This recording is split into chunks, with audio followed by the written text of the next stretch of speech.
A day in the life of a digital nomad in Malaga, Spain. This was my last day here and I had to check out of my Airbnb in the morning, so I got all of my stuff ready, had a coffee, and said goodbye to my Airbnb and headed out. My flight wasn't until much later anyways, but I had to leave the Airbnb, so I headed to the airport and my plan was to spend the day working from the airport. What I didn't know at the time was this was about to turn into the longest travel day of my entire life. I had 2 flights booked, one to Barcelona and then to my final destination, Nice. I found out shortly after I made it through security that my first flight was really delayed. After about 8 hours in the Malaga airport, I was super happy to get on the plane. Finally made it to Barcelona, where I then found out my second flight had been canceled and I had to wait in this line to rebook my flight for 3.5 hours. Ended up sleeping on the Barcelona airport floor. Sleeping is a very loose term. Let's be real. No sleep was happening. But honestly, being on the floor here with my ticket booked for 8 a.m. the next morning was much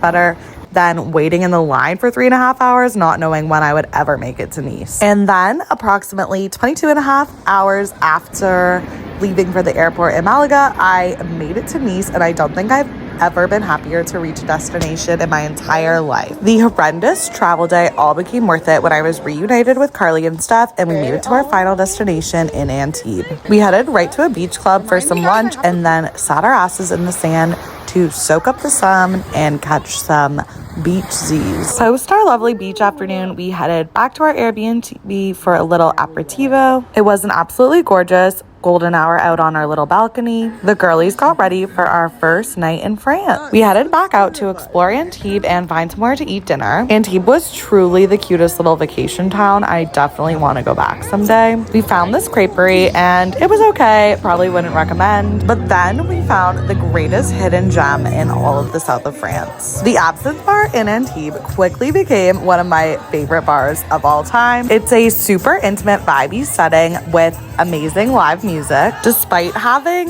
less than 2 hours of sleep, I just had to close out our night there. I can't even begin to explain how unmatched the vibes were. They were handing out tambourines and hats, and Steph and I could not be more into it if we tried. The piano man was pianoing, and just the whole bar was electric. Spoiler alert, we ended up coming back there all 3 nights we were in Antibes, and I can tell you for certain if I'm ever back in that town, you will definitely see me there again.